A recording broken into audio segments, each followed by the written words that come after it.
Welcome all of you in PTP Concept Education. Next topic is force between two charges in term of their position vector.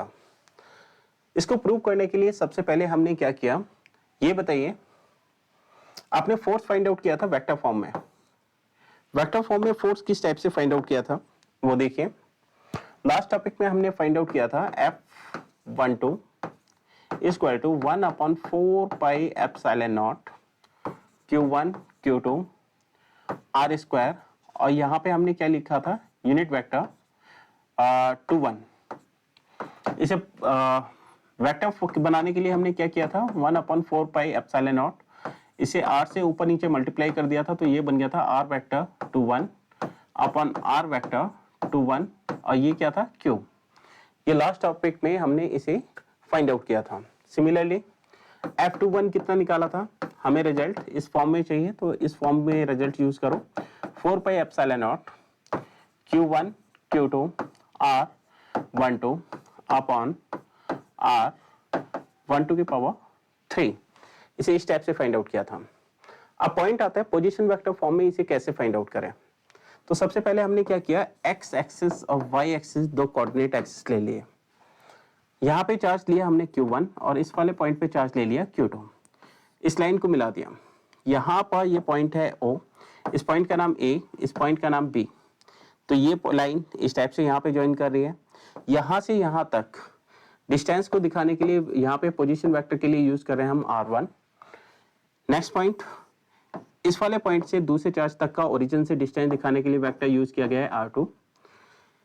A से B की direction में जाने के लिए vector use किया गया है R12। ठीक है, इसे इस टाइप से हमने यहाँ पर इंडिकेट कर दिया। अब यहाँ पर हमें करना है apply triangle law of vector addition. Apply triangle law of vector addition. Triangle law of vector addition आपने 11th क्लास में पढ़ा हुआ है। वेक्टर के अंदर O से B पे जाना है आपको, तो OB वेक्टर इक्वल टू क्या होगा, ये O से A प्लस A से B। अब सिंपल सा पॉइंट है, O से B किससे रिप्रेजेंट किया जा रहा है, R2 से। ठीक है, O से A किससे रिप्रेजेंट किया जा रहा है, R1 से। ओके, प्लस A से B किससे रिप्रेजेंट किया जा रहा है, R12 से। इसे इस टाइप से रिप्रेजेंट किया जाएगा। अब यहाँ पे बताइए R2 माइनस R1, ये क्या हो जाएगा, R12। ये इक्वेशन फर्स्ट है, ये इक्वेशन सेकंड है। यहाँ पे जो R12 की वैल्यू आई है, ये इक्वेशन सेकंड में पुट कर दीजिए। Put this value in equation second. अगर हम इस वैल्यू को इक्वेशन सेकंड में पुट करते हैं तो बताना कितना हो जाएगा, F21 equal to 1/4 pi epsilon naught Q1 Q2 R12 की जगह हमने क्या रख दिया, R2 vector minus R1 upon magnitude का Q, और R12 की जगह रिप्लेस कर रहे हैं हम वैल्यू को R2 माइनस R1।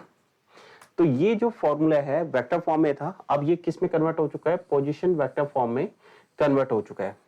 अब इसमें और इसमें क्या डिफरेंस है, आपको ये ध्यान रखना है। बस यहाँ पे 2 1 है तो यहाँ पे उल्टा लिखा जाता है, 1 2 आता है। पोजीशन वेक्टर में जैसे लिखा गया है सेम वैसे ही आता है। 2 1 है तो यहाँ पे 2 1 और यहाँ पे 2 1, इस टाइप से। सिमिलरली अगर सपोज करो आप 1 2 के लिए फाइंड आउट कर रहे हैं, तो इसी से जैसे ये निकाला है उसी टाइप से फाइंड आउट कर सकते हो। आपको निकाल के दिखाने की जरूरत नहीं है। Q1 Q2 R1 minus R2 upon R2 R1 minus R2, ये इस टाइप से लिखा जा सकता है। तो इस टाइप से आपको इस टॉपिक को यहाँ पर करके दिखाना है। ठीक है, मिलते हैं नेक्स्ट टॉपिक में। Okay, thank you.